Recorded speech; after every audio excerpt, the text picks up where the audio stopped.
Assalamualaikum warahmatullahi wabarakatuh. Saya akan menjelaskan bab nadhar atau bab bidikan dan bagaimana cara kita perhitungan kepada target. Sebetulnya bab nadhar itu banyak yang sudah bisa, cuma hanya gagal memahami karena sesungguhnya bidikan itu berhubungan dengan cara berdiri, berhubungan dengan cara menggenggam. Makanya kenapa 5 rukun dari bab memanah, baik nadhar, baik genggaman, baik kuncian, tarikan atau pelepasan, itu selalu bergandengan dan berirama. Kenapa? Karena memang mereka berhubungan gitu. Jangan sampai ya, ini banyak nih kejadian di antara para pemanah. Kita mencari angka 3, tapi anak panah kita jatuhnya di 2. Maka kita membidik arah 2 hingga anak panah jatuhnya ke 3. Ini sama saja bohong dan membohongi diri sendiri.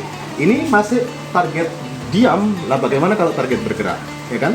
Maka doanya Nabi Muhammad SAW kepada Sa'ad bin Abi Waqqas, Allahumma syaddid da'watahu wa syaddid ramatahu. Ya, jadi ya Allah, luruskanlah dan tepatkanlah sasarannya Sa'ad bin Abi Waqqas, dan luruskanlah doa-doanya dan tepatkanlah doa-doanya. Itu menunjukkan bahwa memanah itu lurus, bukan menembak miring hingga jatuhnya lurus, enggak. Maka Imam Syafi'i juga berdoa di saat minum air zam-zam dan posisi berdiri. Beliau meminta 3 hal: lurusnya tembakan, ilmu yang bermanfaat, dan masuknya surga. Nah, itu menunjukkan lurusnya tembakan itu perlu, bukan miringnya tembakan untuk kembali menjadi lurus. Enggak. Itu yang salah paham, salah memahami. Jadi jangan sampai kita menjadi pemanah yang membohongi diri sendiri. Jadi contohnya seperti ini. Kita memanah ke angka 3 ya. Kita manah ke angka 3. Ternyata antum jatuhnya ke angka 2. Ke angka 2. Udah. Loh. Berarti salah dong. Berarti saya membidik 2 yang sebelah kiri supaya jatuhnya ke 3. Ini yang kesalahan nih. Kenapa? Kenapa harus merubah bidikan? Tapi rubahlah cara berdiri. Rubahlah genggaman. Rubahlah aiming, rubahlah anchor. Ya. Jadi akhirnya bidikan antum akan semakin tepat sasaran. Jatuhnya ke ketiga. Begitu. Bukan membidik yang sebelahnya. Ini masih target diam. Gimana kalau target bergerak? Gimana kalau target akan semakin jauh? Berbeda nih kalau kita naik kuda. Kalau naik kuda kita harus membidik agak maju sedikit karena kecepatan kuda mengikuti kecepatan anak panah. Itu beda lagi nih masalah bidikan.